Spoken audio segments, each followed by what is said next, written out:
Hello, अस्सलाम वालेकुम। मैं प्रोफेसर शमीम अहमद इस वक्त अपने यूट्यूब चैनल पर एक बहुत अहम मसले पर आपसे बात करूंगा। वो मसला है कि क्या मुल्क की पॉलिटिक्स में मुस्लिम्स के लिए कोई जगह है। इस पर बात होगी। अभी अभी रिसेंटली अपोजिशन पार्टीज़ की 15 पार्टीज़ की मीटिंग पहले पटना में हुई, उसके बाद बेंगलोर में हुई। पटना की मीटिंग में 15 पार्टीज थी, उसके बाद और पार्टीज़ को इनवाइट किया गया और बेंगलोर की मीटिंग में 26 पार्टीज थी। साथ साथ ruling party BJP lead NDA की मीटिंग भी उसी वक्त हुई जब बेंगलोर की मीटिंग चल रही थी और उसमें मोर देन 38 पार्टीज़ ने पार्टिसिपेट किया, जैसा कि क्लेम किया जा रहा है बाय बीजेपी।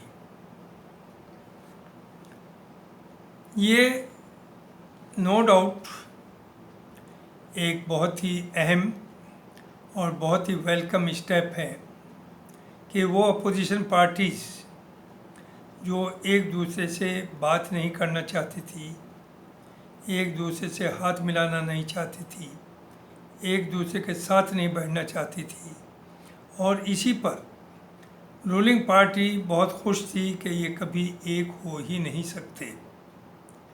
बहरहाल वो साथ बैठे और मैं स्पेशली ममता बनर्जी, अखिलेश और केजरीवाल की सोच कुछ अलग थी और जिनमें आपस में इनमें डिफरेंसेस थे। लेकिन बड़ा खुशी की बात है कि बेंगलोर की पार्टी में 11 पार्टीज और ऐड हुई, 15 से 26 हो गई और वहाँ पर एक कॉमन नाम भी रख दिया गया जिसका नाम है इंडिया। इंडिया ऐसा नाम ढूंढा गया जिसमें INDIA के अलग अलग मायने हैं कि जिससे रूलिंग कम्बिनेशन बहुत ही ज़्यादा बौखलाया हुआ है। आई don't know why. Her group को, हर पार्टी को अपना नाम रखने का एक राइट है। उसी तरह से अपोजिशन ने, इवन अपोजिशन के अंदर भी कुछ लोग ये समझ रहे थे कि कांग्रेस कोशिश करेगी यूपीए ही को कंटिन्यू करना, जिसकी बागडोर हमेशा कांग्रेस के हाथ में रही। लेकिन उन्होंने एक बहुत लार्ज हार्टेडनेस दिखाई और सब पार्टी से कहा कि हमारा कोई क्लेम नहीं, जो नाम आप बेहतर समझे वो रखें। लिहाजा कंसेंसस हुआ इंडिया के ऊपर। अब नारा है कि इंडिया के जरिए ही भारत जीतेगा 224 में। वो तो खैर देखने की बात है।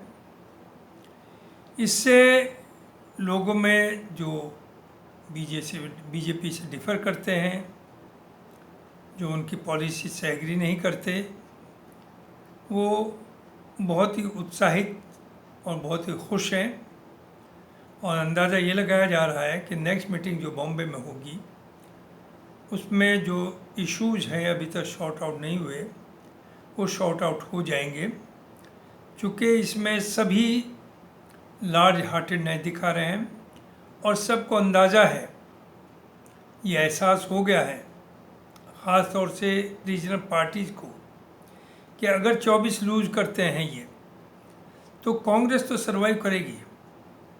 कांग्रेस एक नेशनल पार्टी है, 29 में इलेक्शन लड़ेगी, 29 में नहीं 34 का लड़ेगी।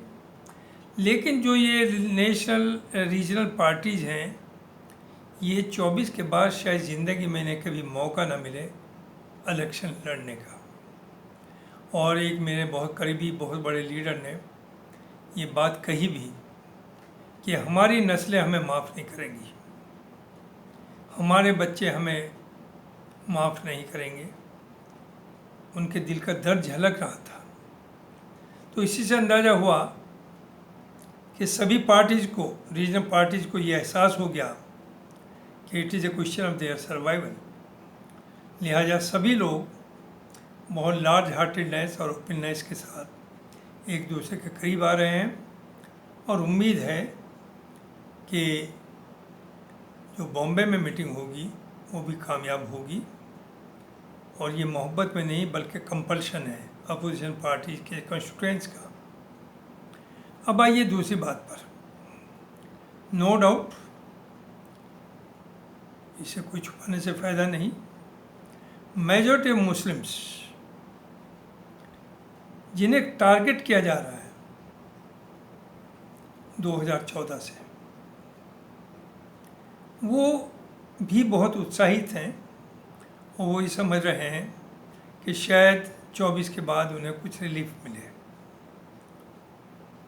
हालांकि मैं समझता हूँ ये उन्हें गलतफहमी है। अगर अपोजिशन भी पार्टी भी पावर में आ जाती है तो वो जो दुनिया 14 से पहले थी वो वापस नहीं होगी, क्योंकि जो भी गवर्नमेंट बनेगी वो सिर्फ मुस्लिम वोट पे नहीं बनती। तो उन्हें सबको सबका ख्याल रखना है। वो ऐसा काम नहीं करेंगे जो मेजॉरिटी कम्युनिटी ये फील करे कि मुसलमानों को फेवर किया जा रहा है। दूसरी तरफ अपोजिशन की सभी लोगों को, इवन बीजेपी को, एनडीए को ये जानना चाहिए कि मुस्लिम्स के ख़िलाफ़ ये प्रोपेगेंडा है कि तुष्टीकरण किया गया। मुसलमानों का कोई तुष्टीकरण नहीं हुआ और मुसलमान आगे भी नहीं चाहता कि उसके साथ तुष्टीकरण की नीति अपनाई जाए। मुसलमान तो सिर्फ ये चाहता है कि वो सिक्योरिटी मिले, उसे पीसफुल रहे, पीसफुल माहौल हो और जो कॉन्स्टिट्यूशन उसे राइट्स देता है, जो उसके हक है, उसे वो हक मिले, उसके साथ जस्टिस हो। वो कोई फेवर नहीं चाहता, वो अपनी मेहनत से कमाना चाहता है। लेकिन जहाँ मुसलमान बहुत खुश हैं, और ये भी मैं आपसे बताऊँ जो मेरी डिफरेंट लोगों से बात हो रही है, कि इस वक्त 90% मुस्लिम्स की पहली प्रेफरेंस कांग्रेस होगी। वैसे तो अगर यूनाइटेडली ये इलेक्शन लड़ते हैं 1:1, तो फिर जो भी कैंडिडेट होगा अपोजिशन का, मुस्लिम वोट भी उधर जाएगा। लेकिन साथ साथ ये भी कि मुसलमान को ये गलतफहमी नहीं होनी चाहिए कि वो रूलिंग पार्टी को हरा करके अपोजिशन को पावर में ला सकता है। इन्होंने 2014 में, 17 में, 19 में, 22 में बीजेपी को वोट नहीं दिया। ना ये बीजेपी को हरा पाए, ना जिस पार्टी को इन्होंने फेवर किया उसे जीता पाए। तो जो अगर बीजेपी या एनडीए हारती है तो उसे हराने के लिए जो मेजॉरिटी कम्युनिटी है, जब तक वो खड़ी नहीं होगी वो नहीं हार सकती। हाँ, अगर वो खड़ी हो जाए और साथ में मुस्लिम्स भी सपोर्ट कर दे तो शायद कुछ मामला बदले। लेकिन अब आइए इन रूलिंग पार्टीज़ के ऊपर, अपोजिशन पार्टीज़ के ऊपर। ऐसा लगता है, जो मैंने शुरू में कहा, कि हिंदुस्तान की किसी भी पॉलिटिकल पार्टी को मुसलमान की ज़रूरत नहीं, सिर्फ मुस्लिम वोट की ज़रूरत है। देखिए, अपोजिशन में वो छोटी छोटी पार्टी है जो एक एक बिरादरी को रिप्रेजेंट कर रही हैं। राजभर हैं और जाने कितने लोग हैं, छोटी छोटी पार्टीज हैं। उन्हें बुलाया भी गया, उनसे अलायंस की बात भी हो रही है। Muslims constitute 20% of population officially in UP, unofficially तो शायद 25% है, इससे कम नहीं है।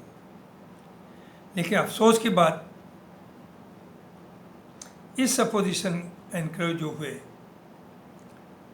ये जो मीटिंग्स हुई पटना में और बेंगलोर में, उसमें किसी भी मुस्लिम पार्टी को इस लायक नहीं समझा कि उसे अपने पास बैठाए।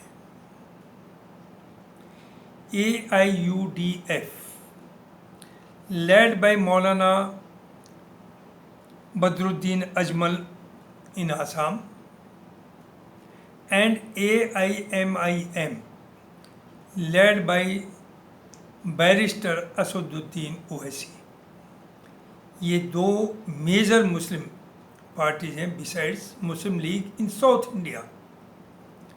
वैसे छोटी मोटी 10-20 पार्टी हैं, लेकिन वो उतना मैटर नहीं करती।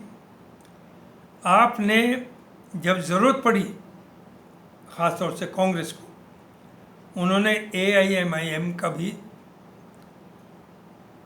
कोऑपरेशन चाहा और AIUDF से भी आसाम में अलाइंस किया। लेकिन शायद अब उन्हें यह ख़तरा लगता है कि अगर मुस्लिम्स को हम साथ लेंगे तो हमारा मेजॉरिटी कम्युनिटी का वोट दूर जाएगा। शायद उन्हें ख़तरा है कि हिंदू वोट हमारा कम ना हो जाए। एग्रीड, मैं भी समझता हूँ हालात ऐसे ही हैं, लेकिन कहने का ये है, एक मैसेज है जो मुसलमानों में जा रहा है और आपको भी बताना है कि जब आप मुसलमान को इलेक्शन से पहले ही पास नहीं बैठाने को तैयार, उससे कोई बात करने को ही तैयार नहीं है आप, यानी आपका मकसद सिर्फ है कि मुस्लिम वोट तो आपको मिले, लेकिन मुसलमान की ज़रूरत आपको नहीं है। तो आपसे ये उम्मीद करना कि इलेक्शन के बाद ये अगर आप पावर में आ जाते हैं, जिसके चांसेस बहुत नहीं है, लेकिन अगर आ जाते हैं, तो अगर मुस्लिम ये सोचता है कि आप कुछ उनके लिए फेवरेबल रहेंगे, I don't think so. I think they will continue to be untouchable. और ये आज से नहीं, 47 से कांग्रेस की पॉलिसी भी ये रही है कि किसी मुस्लिम लीडरशिप को आपने पनपने नहीं दिया। आप ऐसे मुसलमानों को मुस्लिम फेस बनाया सभी पार्टीज ने, चाहे वो BSP हो, चाहे समाजवादी हो, चाहे कांग्रेस हो, उन्होंने वो मुस्लिम फेस दिए जिनका मुसलमानों से डायरेक्टली कोई लेना देना था ही नहीं या है ही नहीं। उन्होंने सेल्फ प्रमोशन का काम किया।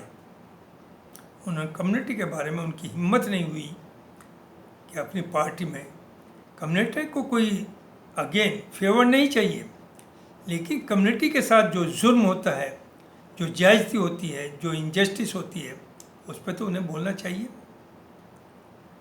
राइट्स हुए,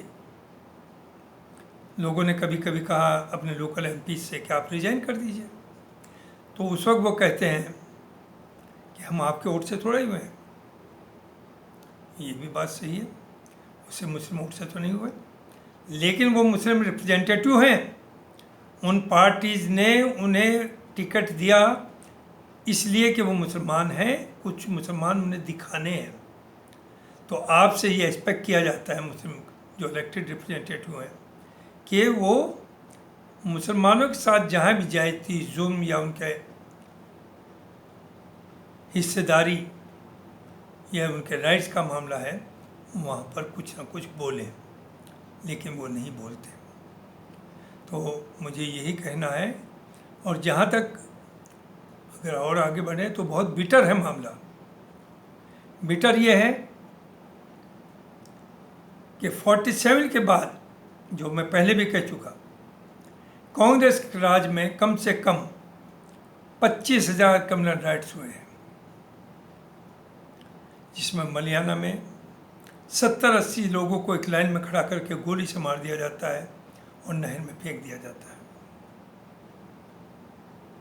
भिवंडी, बॉम्बे, मुरादाबाद ईद के दिन कत्लेआम होता है। जो लोग ईद मनाने के लिए नमाज़ पढ़ने गए वो घर वापस नहीं पहुंच पाए। मेरठ, कहाँ नहीं, नौजवान यूथ को जितना टेररिज्म के नाम पर कांग्रेस के पीरियड में जो पढ़े लिखे थे, डॉक्टर्स, इंजीनियर्स, उनकी गिरफ्तारियां हुई, 10 से 15 साल के बाद कोर्ट से जजमेंट आता है कि देवर इनोसेंट, तो उनकी ज़िंदगी तो आपने बर्बाद कर दी। अभी भी हो रही गिरफ्तारी, झूठे मामलों में फंसाया जा रहा, लेकिन ये सब तो कांग्रेस के टाइम में भी हुआ, बल्कि तब ज़्यादा हुआ। तो मेरा ये कहना है, आगे बढ़िए, चलिए। 12 से 17 तक यूपी में क्या हुआ, अखलाक कैसे उसकी लिंचिंग हुई, सिर्फ इस पे कि उसके घर में फ्रिज के अंदर बीफ रखा हुआ है। उसके फॉरेंसिक टेस्ट हुआ तो निकला कि नहीं, बीफ नहीं, वो मटन है। 6 महीने बाद इलेक्शन था, उसके बाद इलेक्शन आते हैं साल 6 में नहीं, वो 17 के आसपास, उधर उदय बाद, तो दबाव पड़ता है बीजेपी का। फिर फॉरेंसिक टेस्ट होता है और निकलता है कि बीफ है। उससे क्या हुआ, बाप बेटों के पास, अखलाक के भाई और बेटे के पास केस कर दिया गया, और उसके बाद समझौता कर लिया कि आप भी विड्रॉ कर लें, हम भी विड्रॉ कर लें, ये तरीका है। यही पहलू खान के मामले में हुआ, जो गैंग के ऊपर लोगों को मारा गया। मुजफ्फरनगर किसके टाइम में हुआ, मुजफ्फरनगर समाजवादी की गवर्नमेंट थी। तो किसे किसे कहें, मायावती वो है जो 2002 के गुजरात कार्नेज के बाद 2003 में इलेक्शन में जाती है, मोदी जी का प्रचार करती है और कहती है कि जो मोदी जी ने गुजरात में किया वो सही किया, अगर मैं भी होती तो यही करती। उधर चाहे वो किसी भी सेंस में कहा हो, no doubt I respect Mulayam Singh ji, he was very large hearted. वो जानते थे लोगों को कैसे दिल से लगाया जाता है, दूरी कैसे कम होती है। लेकिन लोग तो कह रहे हैं कि आखिरी दिन जो 2019 में पार्लियामेंट का सेशन था, वहाँ वो मोदी जी के गले मिले और कहा मैं ईश्वर से प्रार्थना करता हूँ मोदी जी वापस हो जाए, और वो वापस हो गए। इसने मौका दिया दूसरों को, जो हमारे हमदर्द नहीं है, उसने मौका दिया मायावती को, उसने मौका दिया बीजेपी को, ये कहने का कि मुलायम सिंह जी तो मोदी जी के आदमी थे। हालांकि वो एक एज ए कर्टसी उन्होंने कहा, उनकी नीयत में कोई खोट नहीं था, बहुत साफ सुथरे आदमी थे। लेकिन लोग कह रहे हैं तो इन चीज़ों का ख्याल रखने की ज़रूरत होती है।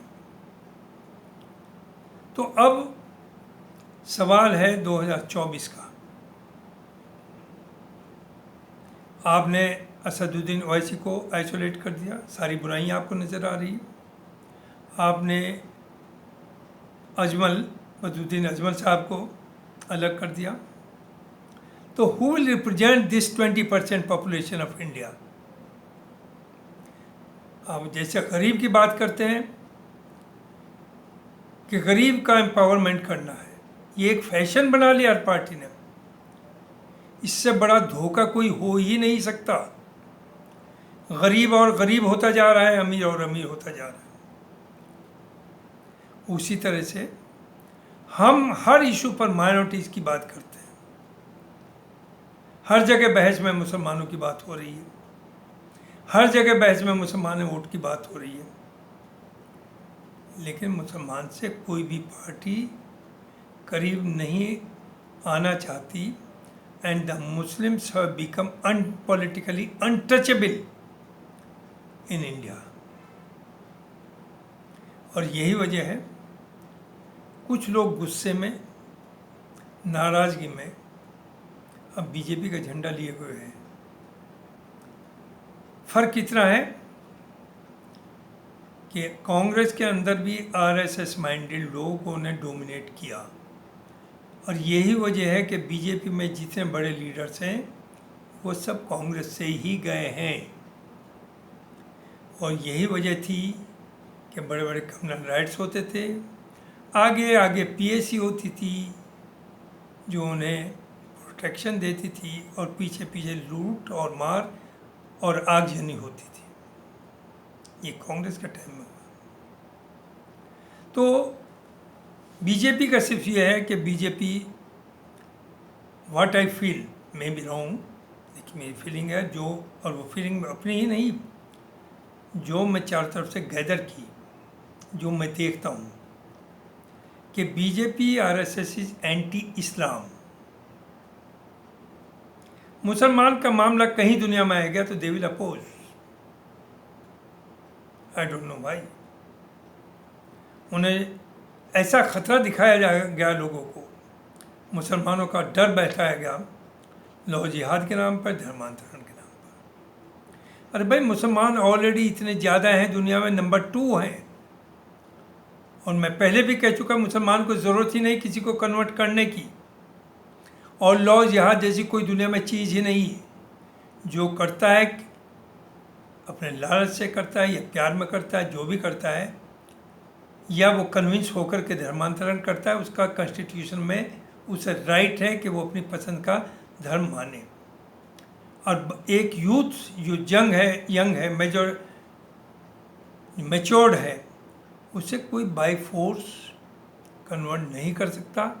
और अगर कन्वर्ट करता है तो उससे बड़ा गुनाह कोई नहीं, उससे बड़ी बुराई कोई नहीं, और वो कन्वर्जन माना नहीं जाता। कन्वर्जन जो होता है वो दिल से होता है और एक आस्था से होता है कि आपने 5-6 मज़हब की किताबें पढ़ी, किसी को आपको बहुत अच्छा लगा, आपने उसे एक्सेप्ट कर लिया।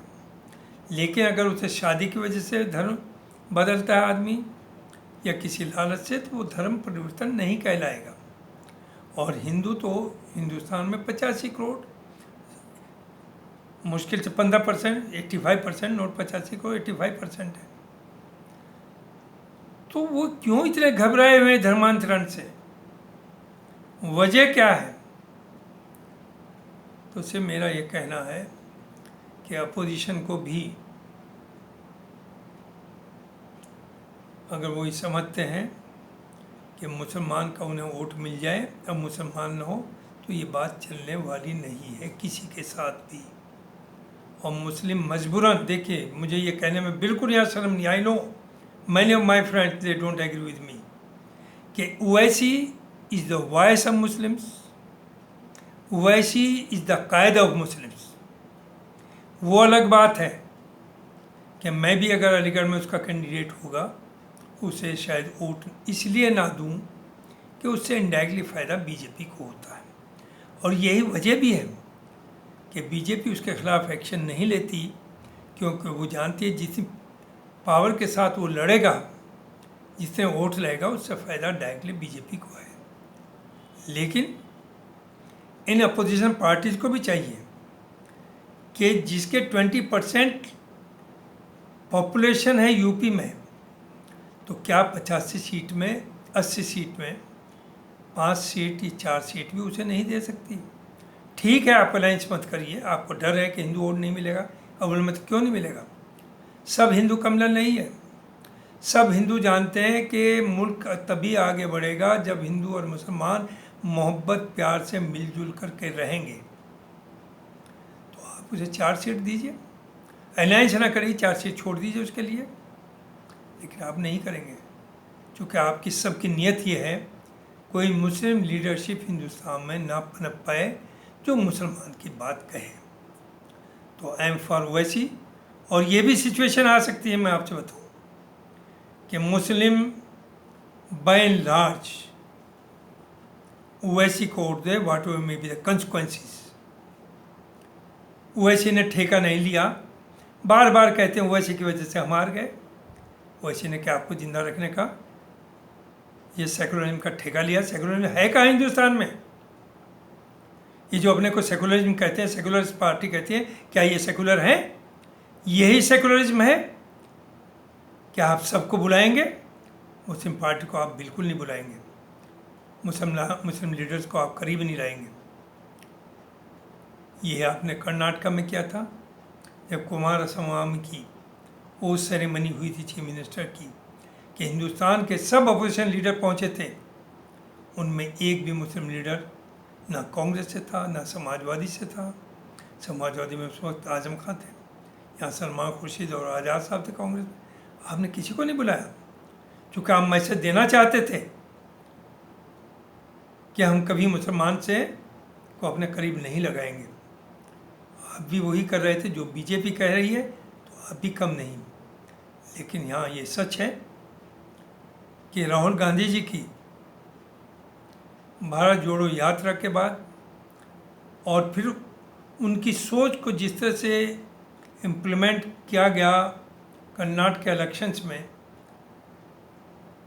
और कर्नाटक में जिससे जीत हुई, उससे एक होप तो बनी है अमंग मुस्लिम्स एंड अदर्स कि शायद मुल्क की किस्मत बदलने वाली है।